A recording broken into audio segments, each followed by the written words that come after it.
This is the House of Hockey podcast, where we talk about the game and the lifestyle. We've got opinions as hockey fans, friends, and from the female perspective. Welcome to our house.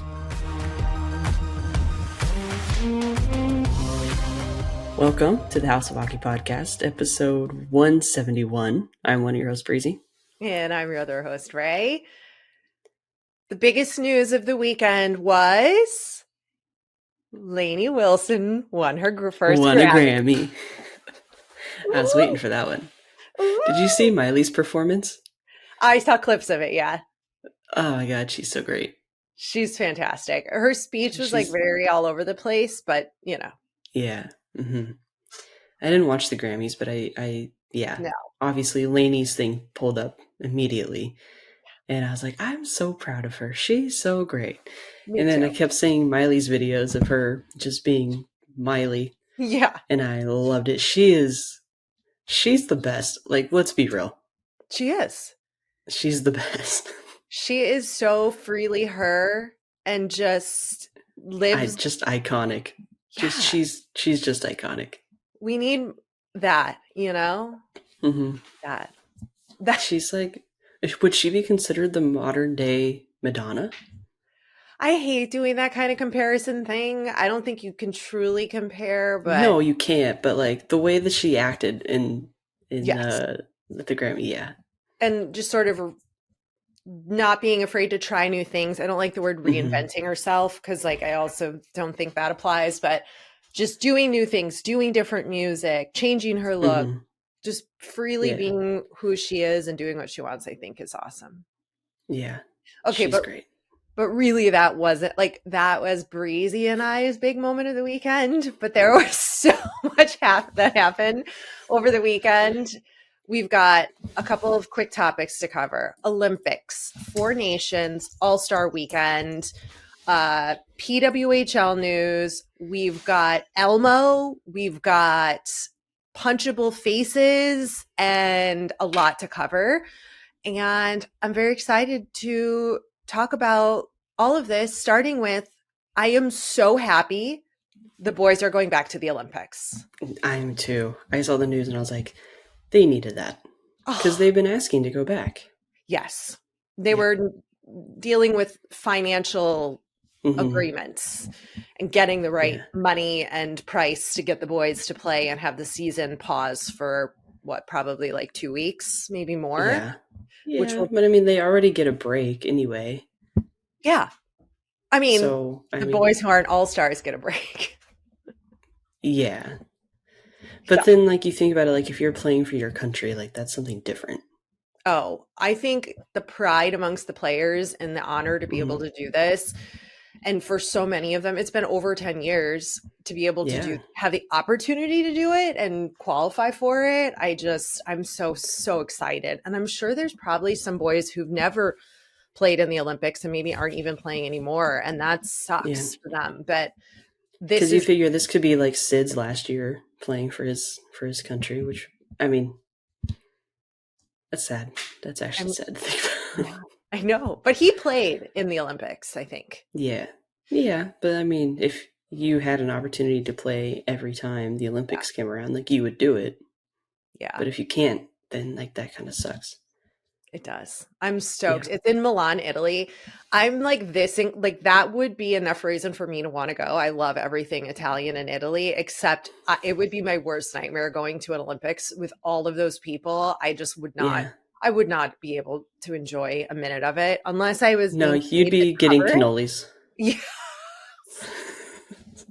I'd be trying cannolis at every city, like within the vicinity of every restaurant and rating them. That's what I would be doing. Yep. We'd get daily updates on the cannolis. Today's cannoli is Ray's cannoli adventures. That would be a dream. Are you kidding? That would be my Olympics. The cannoli fest. Yeah. No. Oh my God. Ridiculous. So that's in 2026. So we have 2 years, but have no fear. The players will have the opportunity to have a little warm up, if you will, because the NHL has decided to do a Four Nations Face-Off, they're calling it. And this will be next February of 2025, where they're going to do some sort of mid-season tournament between US, Canada, Finland, and Sweden. Now, that'd be nice. Yeah, there aren't really a whole lot of details about what all that is, but this is, I think, going to be their warm-up for the league to test out, like, how this break's going to work, right, for the following year with the Olympics, getting the players an opportunity to sort of hopefully team up with some of the people that they would be playing with. Plus, I mean, it's not going to just be NHL players, I don't think, on those teams in the Olympics. So this tournament, I believe, is only NHL players, which I think will be really fun to see these guys play each other in this way. Also notably missing is a Russian team, probably due to political reasons, but that's not on the list. But but then if you had Canada, then you need to, or Russia, then you would need to add in another country, and it's like, what country are we picking here? I know. What would we pick? Probably like Slovakia or something like that. Yeah. Another one of those countries up in the north. Yeah. That I can't think of at the moment.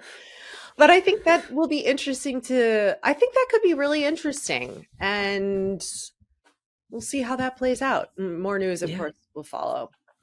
I guess let's do a little bad news for Breezy. I'm okay. Tell everyone the bad news. Let me figure this out. Okay, well, the Kings fired their head coach. Well, we all know how I feel about recycled coaches anyway. However, I don't think it was Todd's fault. It's not. And when you have players who are not performing, it's not necessarily the coach's fault, because he can't force players to play harder. So that was an out. That was an easy out, and it's not going to, until the players start playing better, then that's what it's going to happen. And they're going to say, "Oh, the coaching change worked because the players are now performing." No. The players just need to perform. Jim something. I'm drawing a blank on the name. It's just like an interim coach at this point. Like, he's just coming up.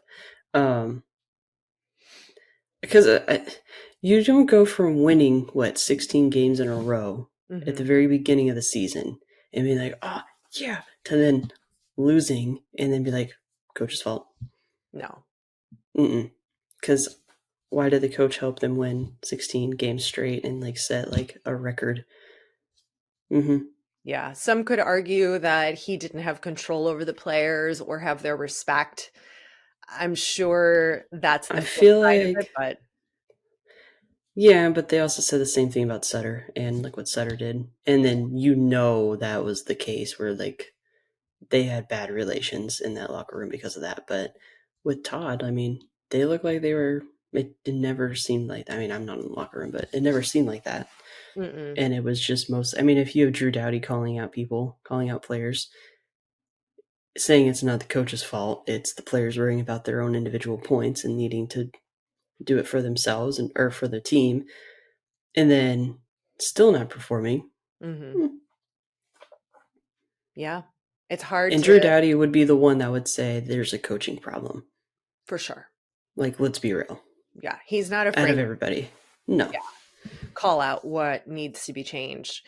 And the other thing is, this is an example of how important, we talk about this all the time, the in locker room team camaraderie of the players is. It is so important that you have a group of guys who are in it for the team and in it and believe in what they're doing and are fully on board with it. And it sounds like something shifted dramatically at the halfway point of the season for that team, and they are not in it, and they are not going to win it. Just based on, unless something changes in their mindset, but I don't know what that is. Something big would have to happen to flip that switch back. Yeah, someone's gonna say, everybody's saying the Dubois curse is here.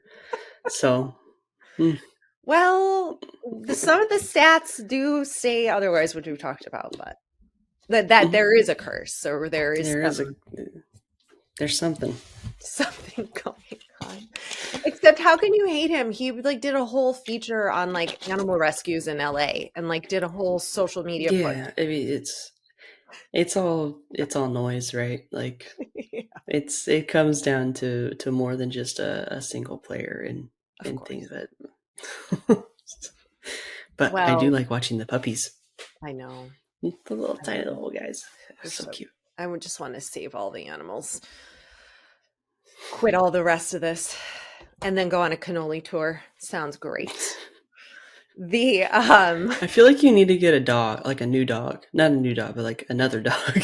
We need another dog? And name him Cannoli. That's a good idea. So cute.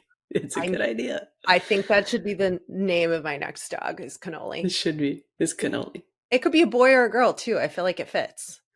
Yeah. And then you could be like, holy cannoli. Exactly.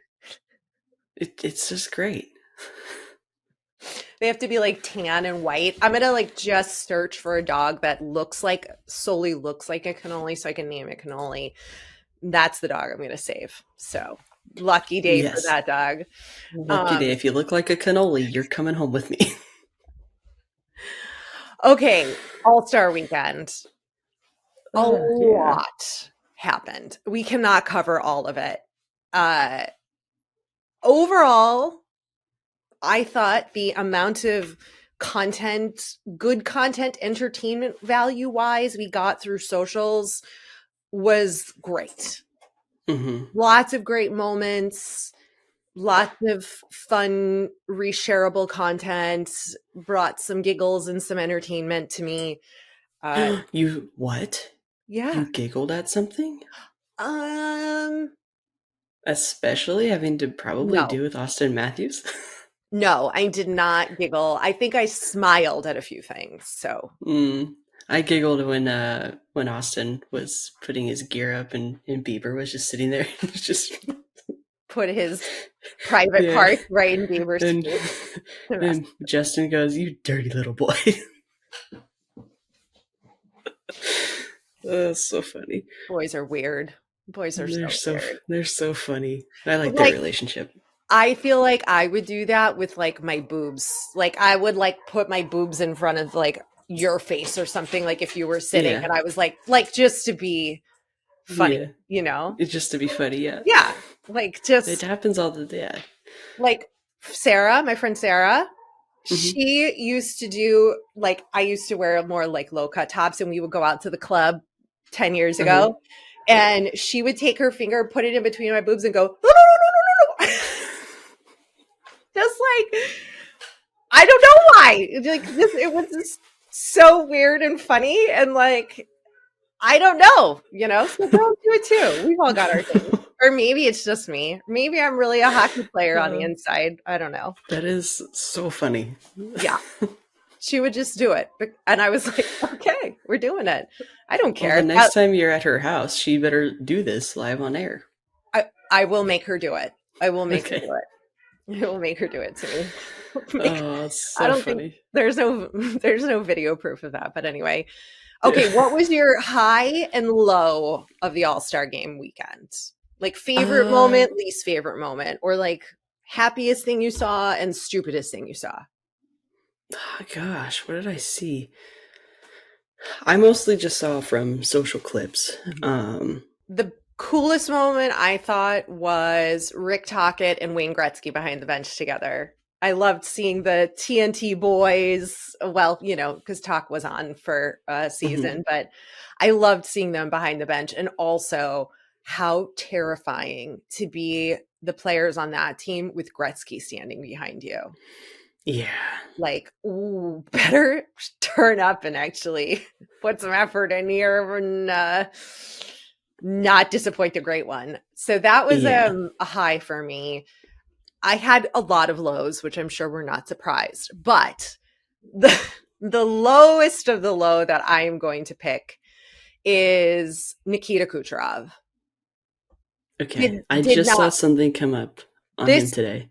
this guy, he was either hungover, phoned it in, gives zero fucks. We know he gives zero fucks, right? Like, as just what we've seen from post-game pressers when he won the Stanley Cup and everything. But during one of the skills competitions, he phoned it in, like, did not put in any effort to try to compete, could not have cared less. And he got a lot of heat for it, and also, he should, but also it's a little funny. But also, like, why is the league putting this guy there then? Like, this is not helping the league. This is not the example you want to set for the next generation of players, that you can be an asshole and show up to the All-Star game and then just be a dick about it. I mean, come on, like, this is, you're representing the league at this point, and not necessarily your team. This is the All-Star game is a whole promo for the league. So don't put that guy there then. It's like, don't come. Don't come if you're going to have that kind of attitude. It's like, this could be fun. Yeah, you're bitter you're not in Mexico or in Dubai with Ovechkin and, like, having a grand old time, but okay. It's like part of what you sign up for. Suck it up. Just put in a little effort. So that was my low. Right. What's your high and low? Okay. So just going off of what I've seen, because I wasn't able to watch any of it really. I really liked how they included, like, did the like the influencer, like the game, like on, like, outside, like that was fun for the whole weekend, Yes. And the whole, like, skills comp in the All-Star game, like, I like the skills comp, but, like, it does get boring. So, and then when you don't watch it, it's just like whatever. So, but I did see clips that like Hillary Knight was out for the influencer game, and that just looked like a lot of fun.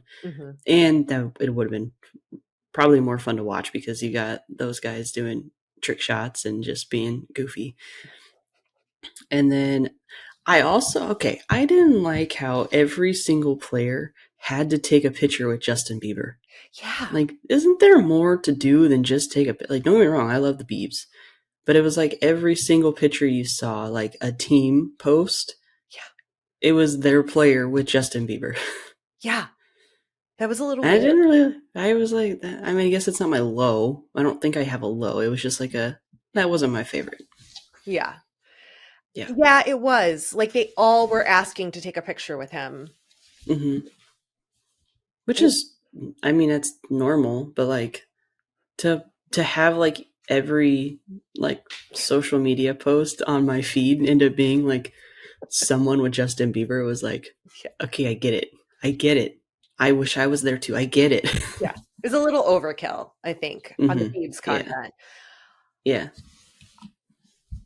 I have a mixed feeling about Biebs. It was really cute to see him be genuinely, like, a fan, and just you could feel his, like, genuine excitement to be there, to be, like, around all these guys. Like, he wishes he could have been an NHL player, like, just, like, all of those moments, I think, really made him super relatable to us fans, along with Will Arnett. Michael Bublé, not so much. And then who was the other celebrity coach? Oh, yeah, Tate McRae. Yeah. There was zero content from her, like verbal content from her anywhere. I didn't see hardly anything of her being, like, fangirling about being there with all these guys. Like, whatever, I'm over her. But I think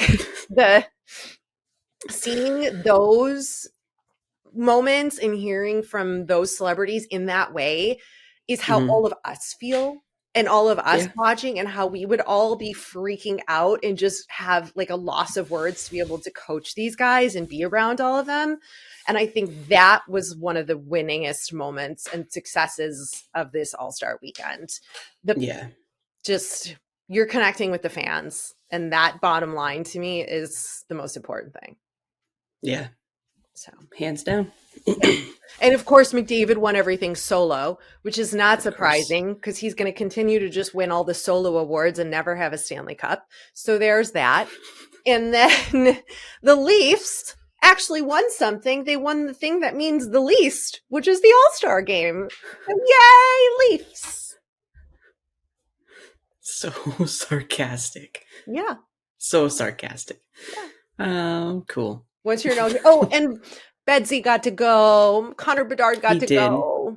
His face is feeling so nice. That 18-year-old body just healing up real well for him. It looks so good. It looks so good. The bruising is minimal now. He's like ready to go. He looked like a fish out of water. Yeah. Like in awe. Just totally in awe. And I thought it was super adorable. Yeah, that's cute. Yeah. What do you have here? Rookies? Cute.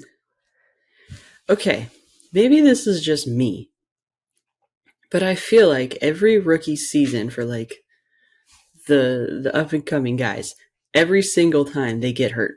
Yeah. Fantilli, Kirby Dach, Bedard.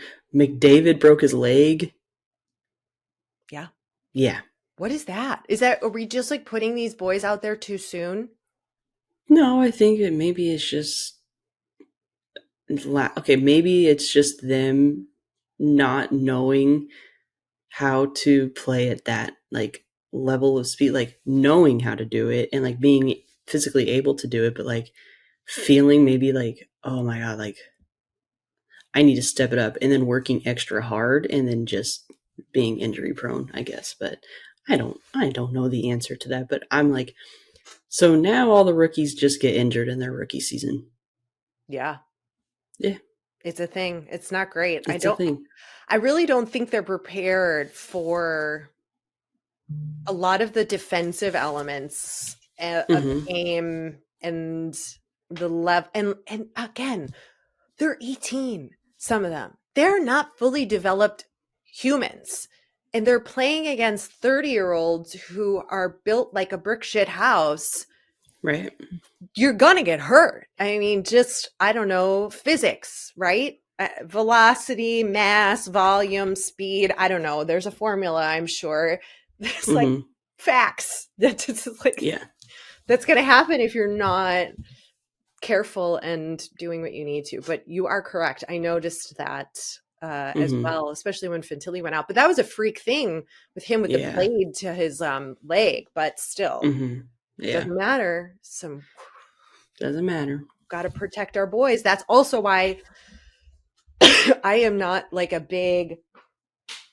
I'm like hesitant to rely on rookies coming in their first season and expecting a lot. And also just the draft with rookies. It's like, you don't know what's going to happen. They're young. Yeah. There's a lot that can swing one way or the other way very quickly when you're that young and coming into the league. But anyway. Yeah. PWHL news. Yeah. I saw this and I thought it was really, really awesome. Actually hearing from NHL players talking about how awesome the PWHL is and the players and how they're watching the highlights and they're, watching the games and they're just buzzing about them, if you will. Yeah. It happened. The sound bites came from the Ottawa Senators, Tim Stützle and Jacob Chychrun. They were interviewed about that. And this is where Canada keeps getting it right. They did a whole Sens skill competition within their team, I guess. Yeah. And they brought in some of the PWHL players. And so they're really doing a great job marketing them. And as opposed to, that's also the capital of Canada, right? The countries. Yeah. Whatever. Yeah. Whatever. I don't, you know what I mean. I know what you mean. So they do, they had their prime minister there and, all of these things, and they're really doing a big push to market this. And I think we could be doing a little bit more stateside in the United States. Yeah, definitely. But it was good to see. And then all of these people in the comments are so stupid. I don't like calling anybody stupid, but like so stupid. They're Be better. yeah, Is be that better. you're saying? Be Yeah, better? be No, be grown. good. Be Be grown. grown. Be grown. They're saying like, oh, like these boys acting like girls can't play hockey and how surprised they are. I'm like, that's not what they're doing. They're praising, they're giving the attention that is deserved from their mouths. We need them. Stop hating on these men. We need the men. You need the NHL players to be on board and promoting them and talking positively, for fuck's sake, about the women's league. I was like, oh God, I am going to lose it in the comments if I start going after these people who are just like, oh, how do you not know? They do know. And this is called press and publicity for the league. Get a fucking grip. Be grown and like see the big picture, you idiots. I can't. I was like, people are pissing me off, man, big time. Like, oh my God, I love it. Just like get with the program. This is good. Yeah. This is good. Yeah. This is good for the league. Like, do you not understand how the world works? Okay. Yeah, I like good in the league, and I liked the survey of who most likely to get punched in the face.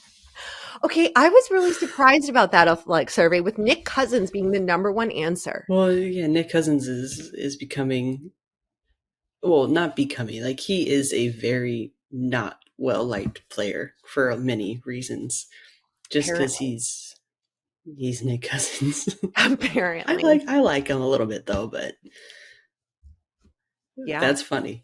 I laughed, and I was like, I feel like other people should have made that list, but that's okay. Well, the second most was like a bunch of other people, like not one singular player. So and then Marchand, Tom Wilson was like so far down on the list too, and I was like, oh well, he's been punched in the face many times. Like I think he's probably old news now. Yeah, and Brad Marchand, of course, pretty high up on the list. But I was a little surprised. I'm like, oh, okay, we're going with Cousins. All right, cool. There you go. Give a little 1-2. Yeah. Oh, and then the other story I was loving. And I don't know how the league let them do this, but apparently Elmo, like from Sesame Street, tweeted, "How is everybody? Your friend Elmo just checking in." And the Twitter or the X took over with like people's comments were so bluntly honest about like just being really bad. Like everybody is feeling horrible. And the Arizona Coyotes tweeted, oh, just have nowhere to live and no chance of ever winning a Stanley Cup. Something like that. I gotta find it. I was like, I'm laughing. That actually made me laugh. I was like, I can't believe the team tweeted that. I like, how could they? They said, just need a Stanley Cup and a home, but other than that, couldn't be better. And a home. Oh my gosh, that's so funny. I like it. Just like I'm liking the Coyotes. I am liking the Coyotes. Yeah, I could not believe they just like called that out. I was dying. Yeah. There was also some news somewhere that the Coyotes are working with some other government municipality, either the state or different cities, about purchasing some land. So there's some Northern Phoenix. Yeah. We'll see. We'll see what happens. Exactly. It's not even worth talking about given this way that their stadium, no stadium, home, no home thing has been going. Yeah. Who's your hunk of the week, Breezy? Philip Forsberg. Why? Don't say because of his mustache. He's just so cute. He's just such a handsome guy. Okay. All right. Yeah. Mine is Tyler Bertuzzi. Okay. Because he donated his hair to kids with cancer. That's why he grows his hair out. Okay. He said, a lady in Michigan does it for me, so it was kind of the perfect time, and he cut his hair off and donated it to kids with cancer. Very nice. What a guy. Like, love him. I love this for him. This is amazing. Yeah. That's great. Yeah. I love it. I think we need more of this content. Like, we need more of this from all of the people and the cannoli all tour. Of the people. And then I'll be happy one day. Yeah, one day. Nothing's ever going to make my glass half full.